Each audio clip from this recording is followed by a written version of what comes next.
I'm Caroline Worthington, Director of the Royal Society of Sculptors, and it's so fantastic to welcome you to the Queen Elizabeth Olympic Park this evening to celebrate Polly Morgan's success. Yay! Finally, Open Channel Flow, which was won by Polly as part of First Plinth Public Art Award in 2021, has found its new home here at the park. The award was generously sponsored by the Mirich and Liebenheim Charitable Trust. Sadly, they can't be with us tonight, but they've been amazing supporters and advocates of the prize that's been running for a number of years now. Shortly after these few words, we're going to go to Riverside East, where I'm delighted to say Polly and Hetty will be in conversation. We'll be in the dry and the warm, and there will be refreshments.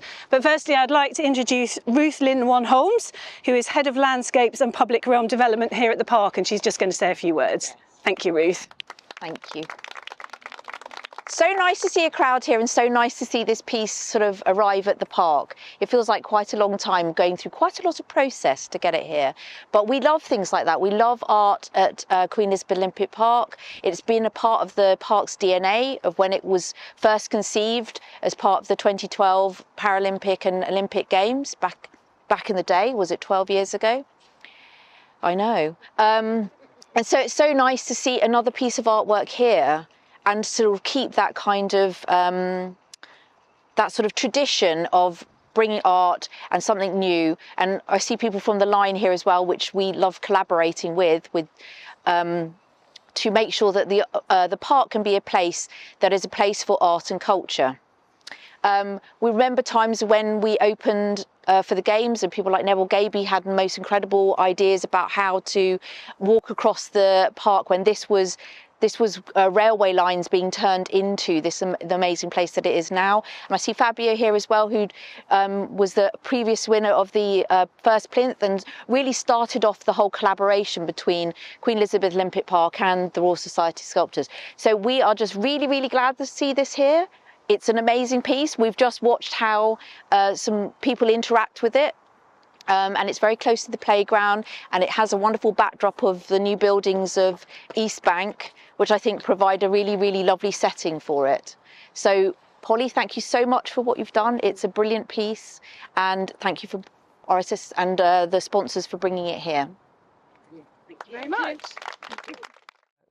So we're going to do really quite a kind of simple overview of Polly's work and just a route through what led her up to the point of Open Channel Flow that we've just been visiting at in the Sculpture Park. So you have a very unconventional route into sculpture in that you have a background in, and I never know how to pronounce this, is it taxidermy or taxidermy? Well, I've always said taxidermy. Taxidermy. Now you've thrown me, right, I don't know. I think it's taxidermy. I always pronounce things wrong. Anyway, but I'm really fascinated as to how you got into taxidermy. What led you into that? Because it's quite a leap and you were quite a young woman at that point. Yeah, I have so many different answers to this question, and I think it's because I don't really know the truth. But I think I sometimes say it's because I was just trying to stand out, because I went to study English at university, and that was really just an accident. It happened because I made a very kind of spontaneous decision to do theatre studies for A-level rather than art, which I always regretted, but then it meant I couldn't study art. So I ended up just wanting to come to London to study something because I had a boyfriend in London and I thought everything was in London and that's where I wanted to be. So I just applied to London universities. And I came and I wasn't really that engaged with the course or the people that I met there, but I ended up working at a bar and restaurant in East London, in Shoreditch, called the Electricity Showrooms. Representing on table 1. And that was kind of this weird intro. I mean, I never know whether it was just, you know, it's like the chicken or the egg, like whether I was drawn to that area because I was already quite creative and I wanted to be making art, or whether that area kind of shaped me. It's hard to say which, but it's probably a combination of both. But everybody there was in some way kind of creative and doing something in the arts. And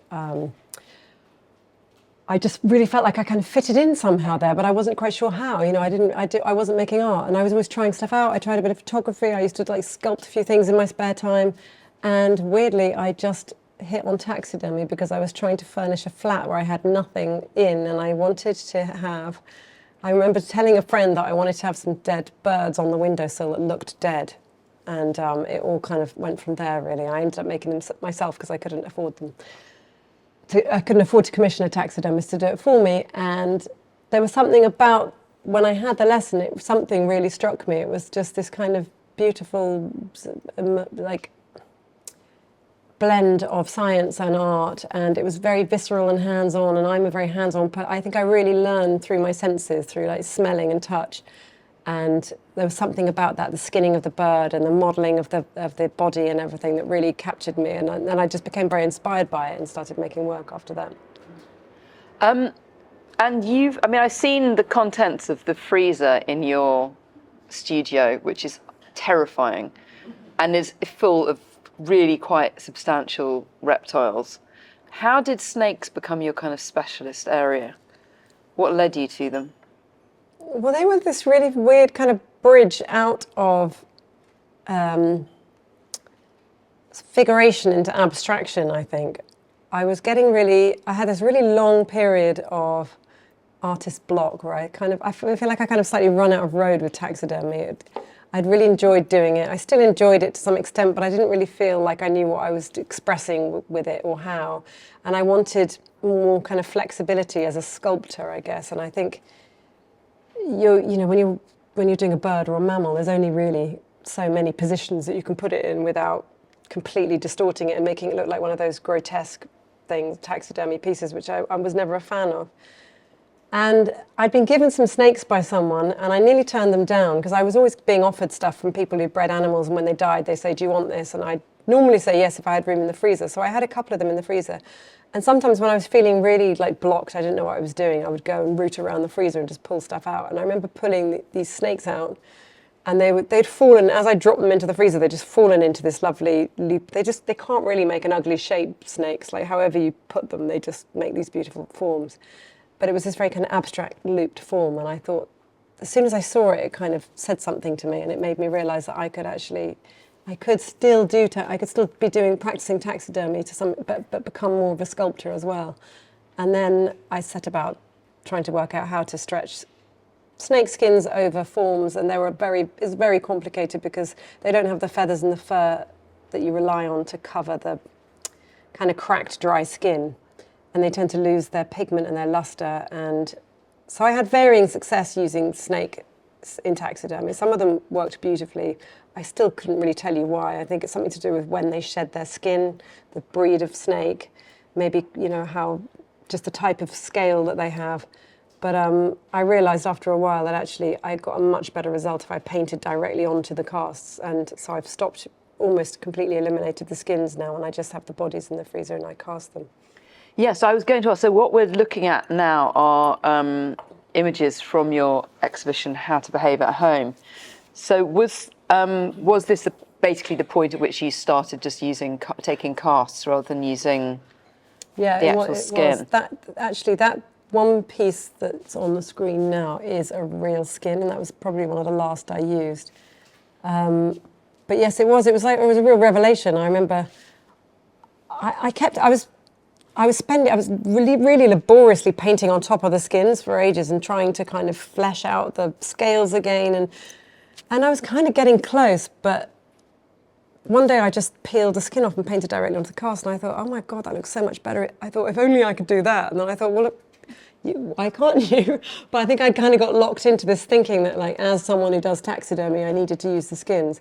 And as soon as I sort of shrugged that off, it just opened up so many doors to me. And like, I realised that it had really been restricting my work because you're limited to the environment you can show your work in when you're working with skins because they're porous and they absorb water and moisture. You couldn't possibly do an outdoor sculpture if you were using skin.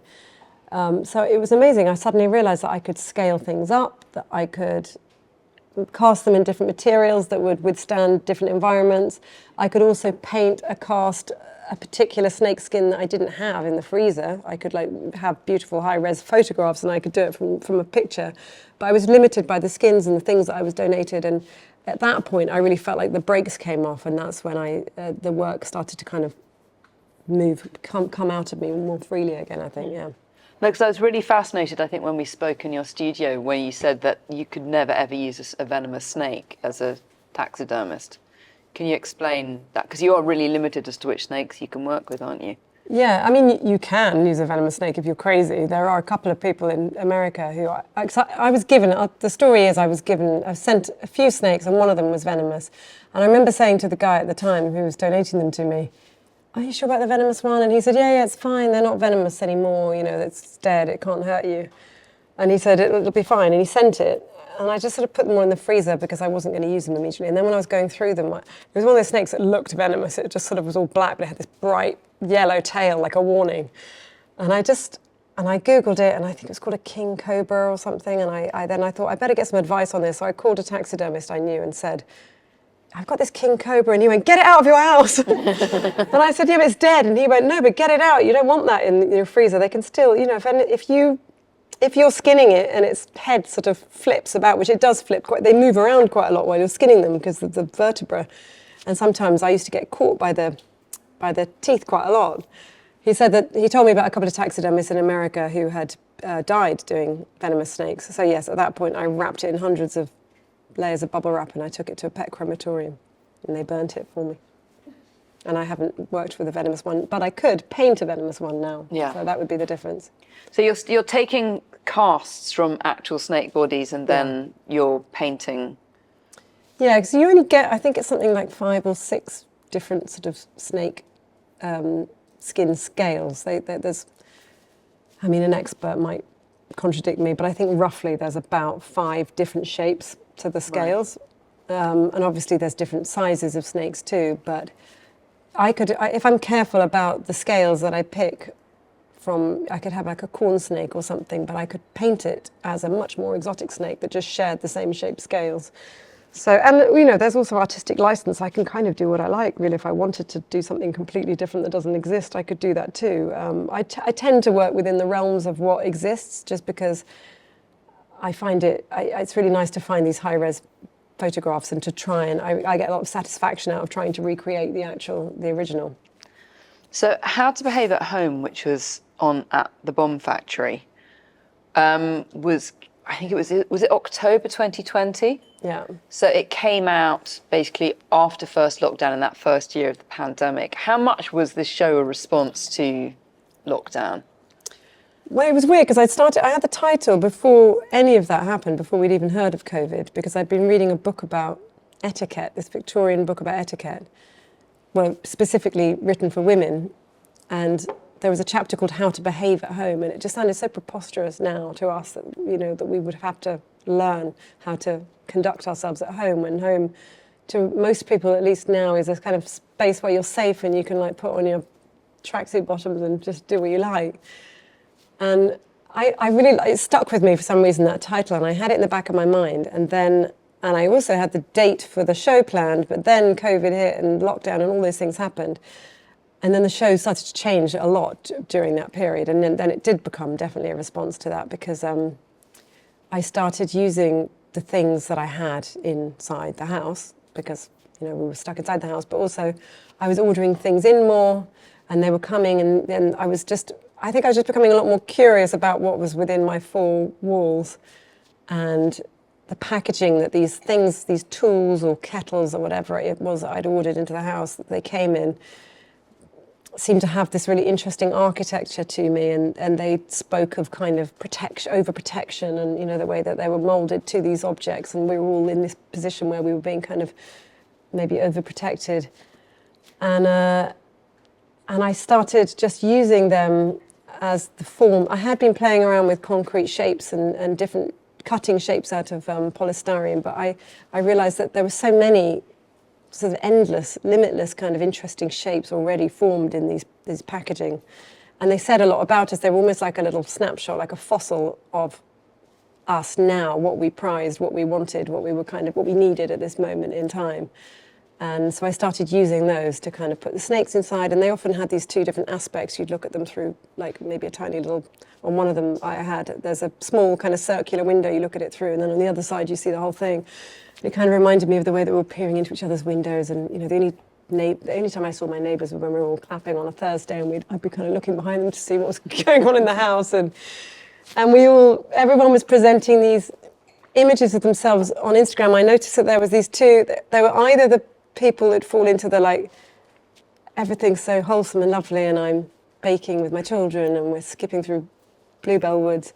And then there was the other lot that were kind of like, isn't this awful, isn't this crap, you know, I'm covered in, my kids just throwing spaghetti all over me for the 10th time. There were these kind of two polars, and I thought probably those things were actually somewhere in the middle.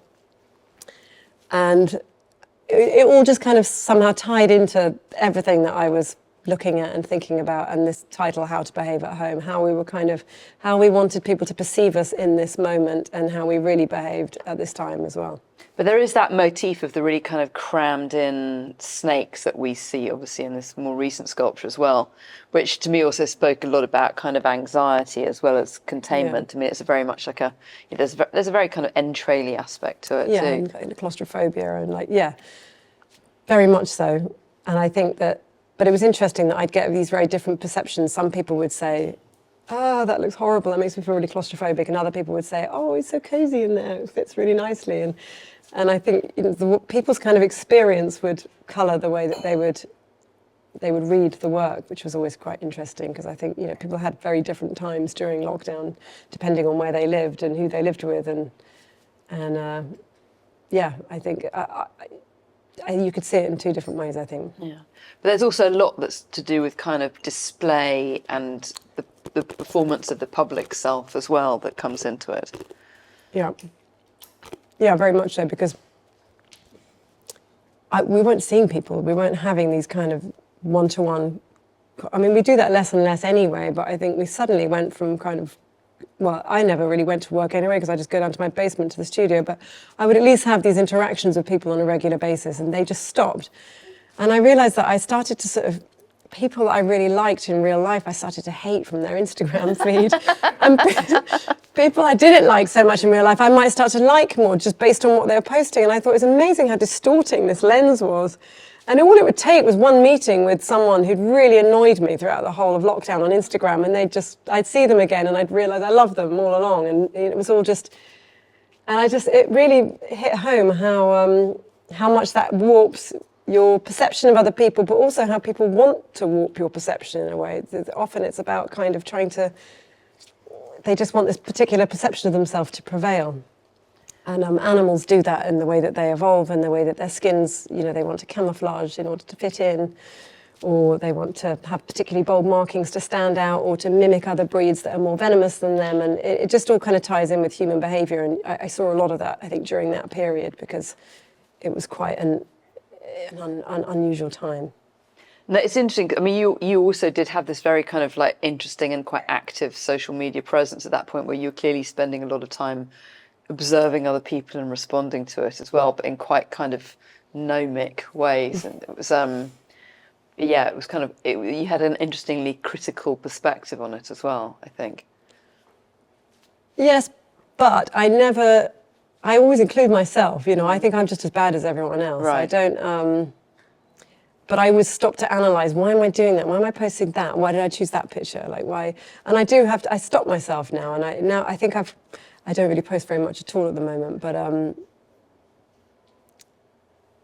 think I have actually made these very conscious decisions now, never to use filters, never to kind of, I mean, I don't even particularly like posting pictures of myself, but if someone said, do you want to see the photos I take? I'd say, no, just post the first one.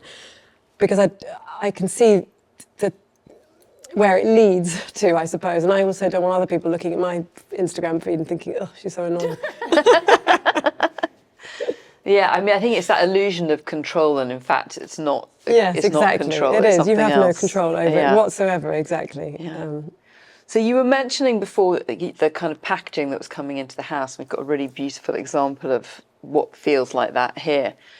But for me, there's also this really interesting way that you use these clashing materials and the language of kind of precious material of the snakeskin and the kind of disposable material of the polystyrene or the concrete, or the kind of harsh material of the concrete. And also this kind of idea that the snake is like nature kind of going up against something that's unnatural, but of course all of it's synthetic in a way. How did you start to kind of explore those different languages of materials and things? Because it's that you definitely managed to hit on something that kind of is brilliantly jarring? I think it probably happened when I saw this snake called a sunbeam snake that had this beautiful iridescent skin. Because a lot of snakes have an iridescent belly, but they don't have it all the way around. And this one is just iridescent all over. It's actually quite plain grey snake, like the one out in the park. And like the one out in the park, if the sunlight is on it, it has this iridescence, which you didn't see tonight because it's not the right weather for it. But I became really fixated on trying to mimic that somehow. I liked the idea that like it was kind of like dull when no one was looking or when no light was on it. It just reminded me of, you know, and then you shine a light on it and it's suddenly like all singing, all dancing rainbow snake. And I started to try to mimic it somehow. I was buying these rainbow paints, but they all look quite kind of glittery and they just didn't respond to the light in the same way that the snake did. And then Matt, my husband, came home one day and said he'd just been on the bus because we lived in Camberwell, and he'd just come back on the bus from Peckham and said he was sitting behind some girls who just had their nails done, and they were showing their nails to each other, and one of them, he said, she had this iridescent stuff on her nails, and she was doing that, and it was all like glowing, just like you were looking at. He said, have you ever been to a nail bar? Have you looked into that? And I thought, no, that's interesting, because they do have some quite amazing effects. So I started like looking, and I have actually got my nails done right now, which is very unusual, because normally I bite them and they're covered in rubbish from the studio. So I'm not someone who knew anything about that. And I started going to the nail bars locally and asking them lots of questions and having different things done to myself and learning about the powders that they used on the nails, and watching YouTube videos and so on. And I came across this iridescent foil that they apply on top of any pattern, any colour, and it doesn't cover the colour, but it gives this iridescent effect. And I think we've got one, like a good image yes, here. exactly. Actually. So that is a sunbeam. That is a version of the sunbeam snake there, I think, and that's kind of the resultant sculpture that I made from it. But that's what started to get me really into painting them at that point. I think I started to realise the possibilities, and I was using nail varnish, nail lacquers, transfers, oil paints. I was using an airbrush for acrylics and then doing layers of different varnish and then removing some of the varnish so that you have, because when you look really closely at a snake, you realise that actually they're glossy on the scales, but in between the scales they're completely matte. So when they eat something or when they expand a little bit, they've got this, you see a bit like fishnets or something, you see the kind of gap around the scales and it's all completely matte. And all of those things, you don't really notice them, but you do notice them. You know when it's wrong. If you look at a sculpture and it's all covered in gloss paint, it just doesn't look quite right. You don't really know why. And I started to like really look more deeply and understand why that was. So then I started to mimic the kind of the matte varnish with the gloss varnish on the scales, and yeah, I got really into painting, and it was a whole new thing for me because I've never really done that before. It was very much about skins, and now I was really into these kind of veneers and surfaces, and it all kind of started tying into the work. So, I mean, I love the fact that you've kind of gone far beyond the usual language of sculptural materials as well, in the way that you're working on these as well. Because I think you were saying you're having to use yacht varnish and things as well. I've tried everything, really. Well, I'm sure I haven't tried everything, but I am trying lots. I'm always trying new things. And yeah, I've learned more and more, because I have no painting background at all. I've never had any kind of education in art school or from as a painter, and I probably could have got to where I am now a lot quicker if I had, but I've realised that a lot of it's about actually layering stuff up and then removing things, and so that's what I'm doing now, is just trying out loads of different materials. But then you also have to put them outside for 6 months and see how they respond to the light. A lot of them yellow in the light, and so it's a big learning curve, but I've always loved that kind of the contrast between the most kind of vivid snakes and the kind of the matte of the concrete or the stone, and it just, it makes me think of living in the city, or of weeds growing through the pavement, or people in cities, living in big concrete high-rises. So there is that aspect of them being this kind of natural thing that's kind of somehow refusing to be contained as well. Yeah, but also being shaped by their environment too. Mm. Kind of bursting out of it, but actually kind of being formed by it at the same time, because we're all limited to some extent by the environment, by the houses that we live in or the cities that we live in. So for your 2020, I can't believe it was only last year, this exhibition. It seems like it was much longer ago. But I guess we were talking about it in 2022 maybe. But so for False Flags, which was your Royal Society of Sculptors exhibition in early 2023, you shifted from kind of snake-like bodies to applying snake surfaces to other sculptural forms. And these were specifically, I mean, we will see some installation views, but these were kind of giant net sprues of ready-made acrylic nails. And so the actual sculpture, like the individual nails were about, what were they, like this, about this big? Not quite that big. Yeah, this sort of size, probably. Yeah. So they were almost like the size of a kind of person, the entire kind of sprig going up the wall.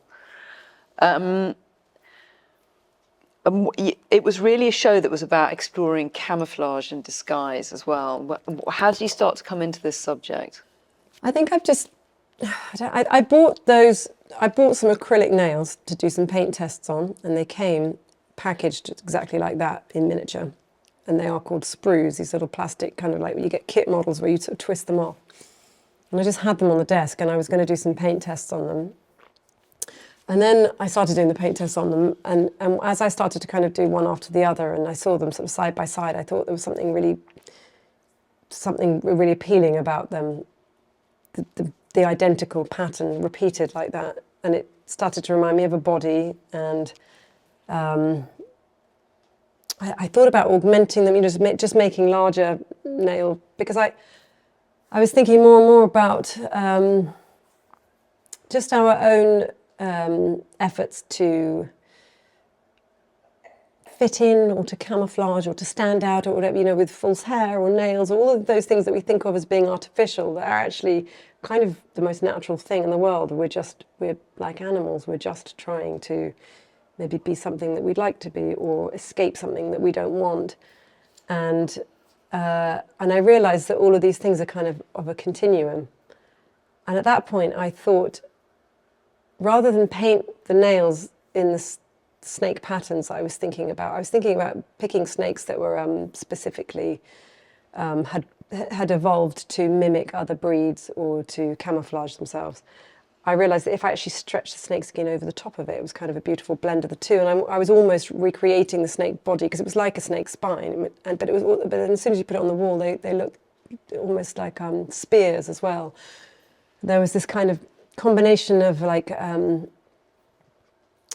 it just made me think of warfare, like the way that animals evolved to misdirect their predators, the way that I call the show False Flags, because they also kind of reminded me of like bunting and the idea of kind of raising an enemy flag to misdirect your opponent. And all of these things kind of just tied in one piece for me and seemed to make a lot of sense. And instead of actually recreating the snakes this time, I thought I could recreate them on the kind of a snake body, but on this nail sprue, which is what I did. So they were the most kind of minimal things that I've done. Some of them were just the same pattern repeated throughout, and others I would use. There was a snake I chose called, and I think it's called a blue racer, Asian beauty snake or something. It's also known as. It's got a very interesting pattern where it kind of it has these amazing triangles in the middle and then a stripe at the bottom. So I would take the top of the sculpture as the head, and the middle as the middle of the body, and then the bottom as the tail, and so the pattern kind of changed as it went down. And yeah, that's how that happened. I wanted to stay on the slide because obviously you're actually wearing that. Oh my God, I'm wearing the trousers that match this sculpture. Yes, I wore these, I think, to that show. But I mean, I'm also really fascinated by the symbolism of the nails as well, because I think you had a bit of I felt like you had some anxiety about using nails as a cultural reference as well, but then there are all these different associations that really come in with them as well. Well, I guess I wanted to make the point before anyone else did, maybe. They're not me, nails. They're not something that I wear. They're not something that I have any kind of familiarity with other than like as an artist. And I was talking kind of about the idea of animals appropriating other animals, like cobras fanning their hood to make an eye shape, to make themselves look like a bird or whatever they are, or a mammal, to scare off prey. So the work sort of also became a little about that too, I think. But I love this idea of them being kind of women's kind of a weapon as well. That's this idea of, you know, you being the bitch that will scratch someone's eye out too. Yeah, well, I found that's the last slide that you had up. I mean, I was reading that in India, that's what they will actually do that as self-defense, which, and I do think that they do look like armor when they're on that spine like that. Yeah, so we've got that. Is that one of the small nail sprues there that you originally took? Yeah, so that's I got a picture of just the original ones. That's where they I lost one down there. I think at the end we've got a kind of picture of it being installed. And you also had these what looked like kind of wigs, but they were all made with real bird feathers as well. That then became like a disguise that you could adopt as well. But there's also something I think quite celebratory to it as well. So I mean, there is that. You know, there's this. I think you're very interested in the way that certain languages of disguise are meant to evoke a certain response. So there is whether it's the kind of like the giant eye that's meant to make it look like you're a monster, or I particularly love this pairing. Yeah, this me idea too. of something that looks really toxic. I had to slightly tweak the colour levels on Photoshop. No, I didn't actually, not with those two, but only with my sculpture. Yeah, that one made me laugh because I was just looking into different ways that animals will try to kind of misdirect other animals, basically, and one of them is aposematism. I'm not sure about the pronunciation, but where they are particularly kind of gaudy looking to kind of warn off to say, "Don't eat me, I taste foul." And then I just happened to pull this picture, and I just couldn't not use it because it was so funny, because it looked like they were made for each other. Yeah, and this was. My memory is that this is like a lizard rather than a. No, it's a sea slug. It's a sea slug. Yeah. No, but the one that you've taken the cast sorry, from. yes, it is. It's a bearded dragon. Yes. It's just absolutely extraordinary. It was a last-minute kind of experiment with. I was given these bearded dragons. I'd never used them before, and I decided to. They had such extraordinary skins, so I made the kind of nail shape a little bit more kind of arrow-like to incorporate their kind of fanned-out head. And that's not the real colour that they're... No. There are, not the ones that I was given, but there are some that are brightly coloured, and there are some purple and orange ones, yes. I was basing that on a picture that I had. But there's also, as I was saying, there's also something where it felt very celebratory as well, and this whole idea that you were celebrating artifice and pointing out that it's... Good. Yeah, not just No, human. it wasn't meant to just be critical, really. It was more just to say that these things are all natural. And that they're natural, and humans as kind of people that seek to do masquerade, to impress other people, to be deceitful. It's not, it's just part of the way that animals behave in general. It's not. Yeah, we all find different ways of doing it, and that's just one expression of it, I think. So this is a picture of them as they were when they were installed as well. So I think on this one we can actually see the way that you've done a kind of graduation from like the top of the kind of head end to the tail end as well. The one on the coloured one, exactly. Yeah.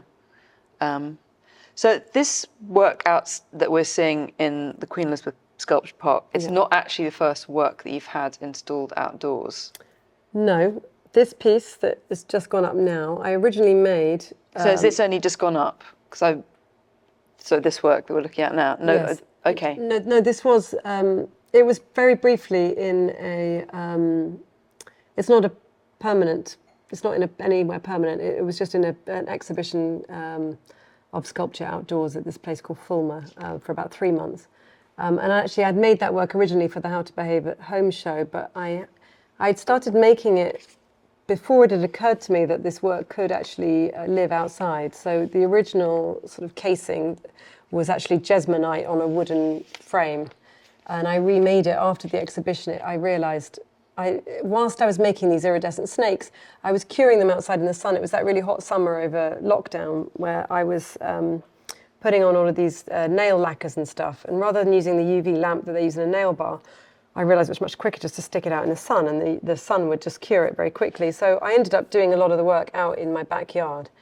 And it looked so dazzling in the sun, this iridescent. It was so beautiful. I thought it's such a shame to put this in a gallery and just have a light on it, because it just doesn't work in the same way.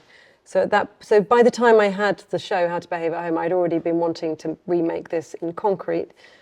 because as soon as it was in concrete, I knew that it would last outside. And then this was kind of a bit of an experiment to see how it would work outdoors. And it was that time, I think I got talking to somebody at my exhibition who told me about this prize, How to Behave at Home, because I was saying to them, oh, I wish I'd made it in concrete because I think it would look better outside. And they said, oh, you should enter this prize because they award it to sculptors who haven't shown outdoors before. And at that point, I went off and looked into it, and that's how it all began.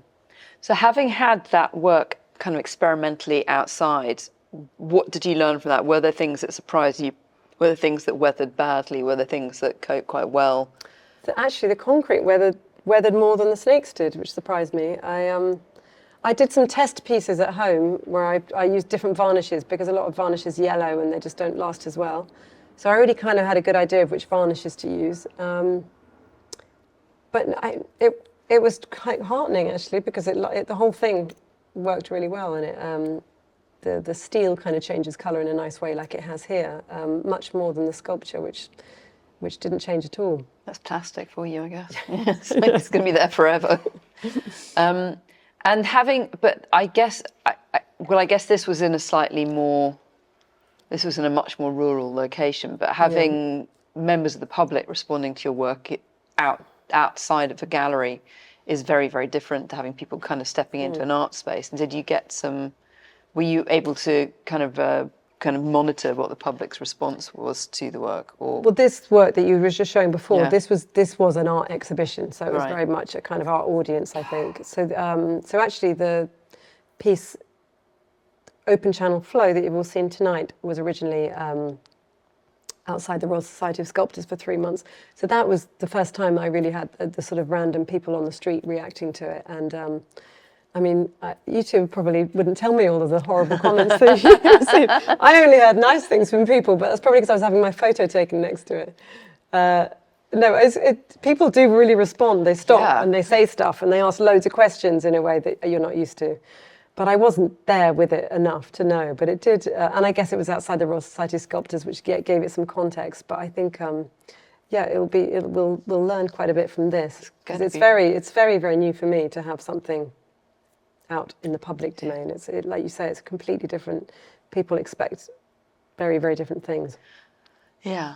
So this is the first. Is this the maquette that you made as your first proposal for the? Yeah. So it was only this sort of smaller than my glass of wine, but I made a maquette and a proposal for the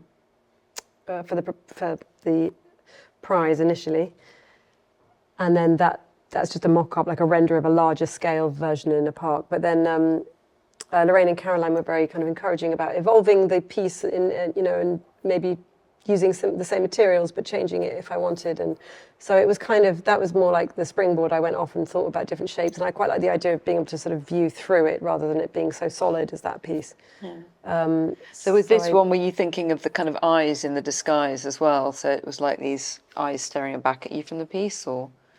You mean with the balls? Yeah. No, I didn't see them as eyes, actually. No, that was more... I liked the idea that they were reflecting the entire, wherever it was, you'd get it all reflected back at you, I guess. But there was something more traditional about them as a piece of public sculpture somehow. I think those big silver balls, you see them everywhere, don't you? so I think I decided to change it slightly. And also it was partly to do with the snake.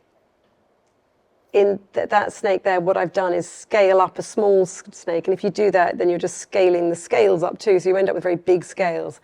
And what I wanted to do was have a big snake with small scales, and which wouldn't really have worked in that particular shape, I don't think, which is how I ended up with what I ended up with, because I used real snakes rather than, because I could have scanned that and then, enlarged it and then printed it. And I mean, quite aside from the fact that it would have got very expensive, it also just would have lost that natural feel because you would have been looking at scales that were about this size, and I just didn't think it would have worked as well. It would have gone a bit like movie monster rather than actual snake. Yeah. Well, we've got some fabulous behind-the-scenes shots of you working on the piece. So, I mean, was this the largest work that you worked on at that point? Yeah, yeah. And did it bring all kinds of new technical? Certainly the most heavy and technically challenging that I've done, yes. Yeah, I mean, you just learn so much every time you do something like this. You kind of, you know, you're like if you go on to the next picture, actually, you'll see like the twisty bit. That was very challenging because initially I had planned to actually, what I normally do is I pack the snakes into the shape that I like, and then I put them in the freezer, and then they freeze in that position, and then I mold them. And at that point, the mold making is quite easy because they're already frozen, locked into that position. But I couldn't just put any of that stuff into a freezer. So I was working against gravity a little bit because gravity wanted to pull everything down all the time. So I was trying to thread rods through the snakes so I could get them to kind of take on it just wasn't working. So I ended up carving the two intertwined snakes out of a very large piece of kind of dense foam. And then skinning the snakes that I'd been wanting to actually cast initially, and then stretching the skins over them and then making a mould of that. So that it added a whole sort of week or so onto the process at least. And it meant that it was good, and there was pluses to it, which is that you can carve in the musculature and stuff that you lose when it's dead, because when it's dead, it's just sort of, it's sagging. It doesn't have any working muscles to kind of hold it up. But the problem is once you take the snake skin off the body, the scales lose a lot of their plumpness. So it was kind of, I had to weigh up really, which was the worst of the two.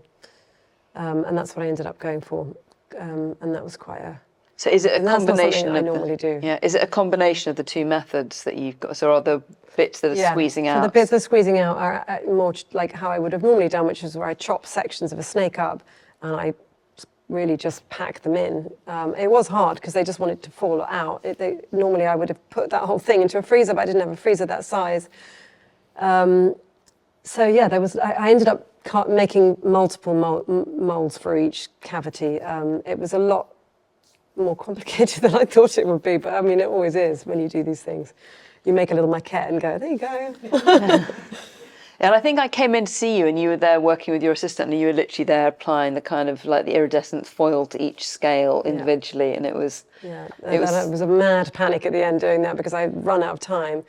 And so I advertised on Instagram for a nail artist to help because I thought, well, I don't need an artist, I need someone who knows how to prepare nail beds well and apply the foils. And I got someone who was both. She got in touch, she was an artist and a nail artist, and she was great. She just came and she stayed with a friend. She wasn't from London, she stayed in London for a week or so and stayed at a friend's and just came and got on with it and introduced me to a few new techniques I didn't know, like a better lamp than the one that I had, and it was great. She just, the two of us just sat down there and just applied foils for a couple of weeks. So how did you come up with this kind of A-frame shape? What was the thinking that went into that? I think you didn't ask me that. Sorry. Do you know, I don't really know is the true answer. It wasn't really based on anything specific. It was, I had bits of polystyrene and a polystyrene cutter, and I had some shapes that came out of packaging, and I was chopping loads of bits up, and I was just making lots of little maquettes really, and it was the one that worked the best for me somehow. I liked the kind of flow, the fact that it was, so open channel flow, the title comes from the name given to any kind of open conduit. And I wanted it to sort of have that kind of endless momentum kind of going through something, but I also wanted there to be a gap through so that you could see the landscape or something through the middle. And it was just the thing that worked the best out of what I was coming up with. Were you also aware of the final location and wanting to speak architecturally to the buildings that were going to be around it? Or? No, but then when I did come and do a site visit and I saw the new V&A and it had this beautiful triangular doorway, I didn't even think about the A, which I've now seen too, because the A is literally exactly like that cantilevered piece, and then it's got the and, which looks like a snake next to it. But as soon as I saw the V&A's beautiful triangular thing, I thought, yes, I want it right there, but I couldn't have it right there, so I had to sort of keep moving it slightly further away. But from some aspects in the winter when the leaves have dropped, I think you'll get quite a good view of it. And then I noticed when we were installing it last week, all you could see above the treetops was the V and the and A, and it looked just like it. It was quite weird. But I don't think that had been in my mind as I made it. But it was just one of those. I just walked around the park and I was looking. There was lots of options in the beginning, and I definitely did want it to chime well with the location. But you have to be quite flexible about these things when you're doing public sculptures. You can't I would have plonked it right outside, but.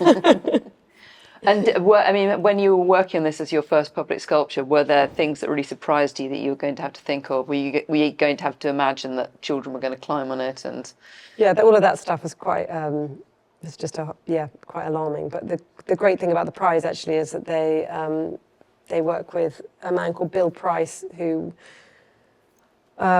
is one of the founders of WSP, is that right? Who made the shard? They're the engineers who made the shard, basically. And he is on hand to advise as part of the prize. The great thing about it is it's not just that you're commissioned to make the piece, it's that there's a team of people to kind of help talk to you about it. And that was brilliant, because I don't think I would have known where to start. And I went to his offices and had a meeting with him and explained what I wanted to do. And he was great. He just had a very can-do attitude about the whole thing. Mocked it all up on a bit of paper and did some sums and sent someone away to do some calculations, and came back with his drawings and lots of advice for the people who cast. I didn't cast those concrete pieces. That was done by a place called Windsor Workshop in Croydon. So they would speak to him about the boxes that they were making to pour it into and how it was being kind of fixed to the base, because those things are. That did worry me a lot, and it still worries me. It's the kind of thing that I do get a bit afraid of. Not the work getting damaged, but it crushing someone or something. It's quite because a responsibility. Because it's got to have that magical illusion of looking incredibly heavy, and the fact that it's incredibly precarious, and you've actually got this kind of almost liquid body that's moving around it as well. So there's a bit of magic involved in it. Exactly, and that's not something that I can do. So you need engineers. Are you now, since doing this, have you been raring to go with new ideas for public sculptors if you get invited again, or are you? No. Yes, no, I have. I am, but they're quite varied, and I would love to. I mean, it's just what's great about it is it's just been a kind of quite a sort of safe environment to kind of learn and to practice in, and I'm doing a few test pieces at the moment of works in bronze. Those nail sprues actually I've made in bronze, some of them, and been painting them up, and I can actually paint them up just as they are in those pictures to go outside as well, which is quite exciting. And I would love to do more. That's fun. Well, because also it's so important from a gender representation perspective to actually have women sculptors making work at scale in the public eye as well, which is... I love the way they age as well outside. That's the other thing, is like just seeing the patina and stuff that starts to come up on the concrete and the steel. You don't get that when they're in a very sort of sterile, very well lit and UV glass and everything environment. And that, I quite like that unknown element to it.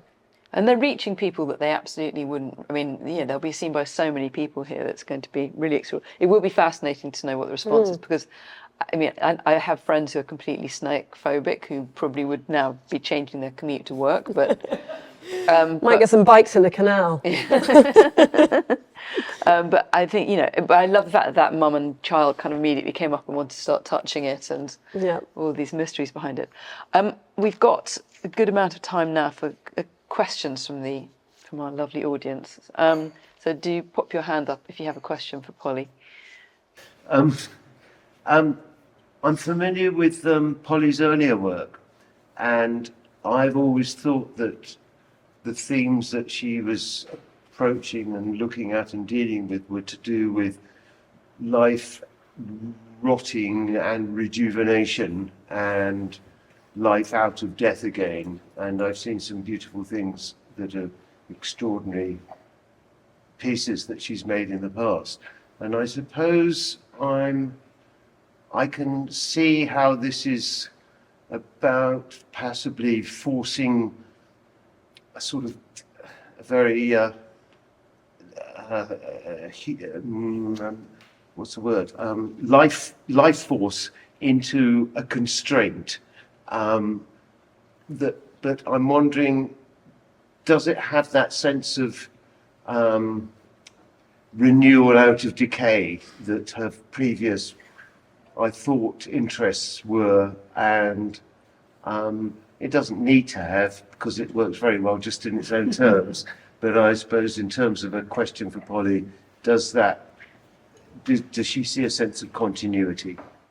A small sense of continuity. I wouldn't say it was about decay, but I do think the continuity is more about like the irrepressible life. Like even those, if you're thinking of like that picture I did ages ago of the blackbird with the maggots. But it's always been about, well, those works, and my work has changed a lot, so they're not that similar visually, but I think a lot of it's about that kind of irrepressibility of life. Yes, yes. And that's what I was thinking of back then, and I'm thinking of now. But it's the life being constrained and pressed in there and sort of held by also kind of popping out limiting well. things. And it was really fascinating to see the corset person earlier on, and just to think, oh yeah, think about that kind of constraint. So I thought that was a rather clever analogy. Worked well. Thanks. Thank you. That's all my Thank you. Do we have other questions? Fairly sort of simple question, really. I'm just sort of really intrigued by how you work with all these creatures. I mean, I know, they're not alive, but have you ever felt squeamish at all, or do you, or how come you don't? Because I'm not. Because I'm not there when they die. I think I would if I was. I'd be a terrible vet or doctor, and I'm not good at all with injuries. Anything living with blood coming, I'm terrible at. I can't bear to see anything suffer or anyone suffer.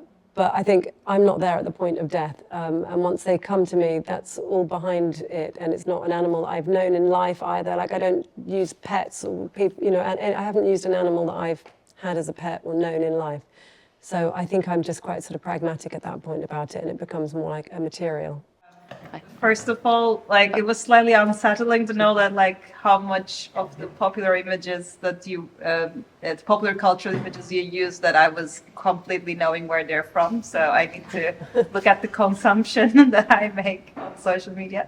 But I want to ask, because you talked about, with Hetty, about the materiality, combination of materiality when it comes to taxidermy, and quite a big contrast using a concrete or polyurethane. I was wondering, is there any other combinations that you're willing to explore for your future work? Is there anything that you wish to try but don't have access to? You mean animals? Or... Animals and other materials that you would like to bring together. I tend to be kind of really engaged and excited about the things that I'm working on at the moment. I'm not very good at kind of thinking ahead, because as soon as I think ahead, I start working on that instead. So right now, I have been doing some tests of things in bronze, and I've been looking at, I haven't even started experimenting with this yet, but the different patinas that you can get on a bronze surface, and the way you can influence did you say patina or patina? I don't know. Anyway, that thing.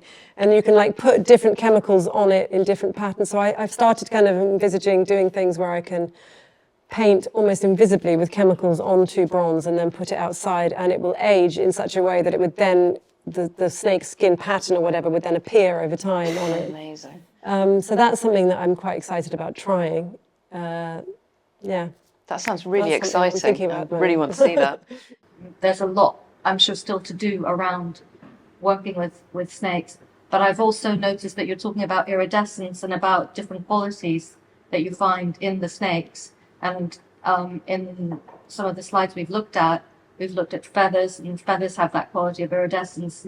Are there other kinds of animal subject that are also of interest that may come in at some point? Thinking about scarabs or dragonflies, there's all kinds of, but are you very settled for the time being with the snakes?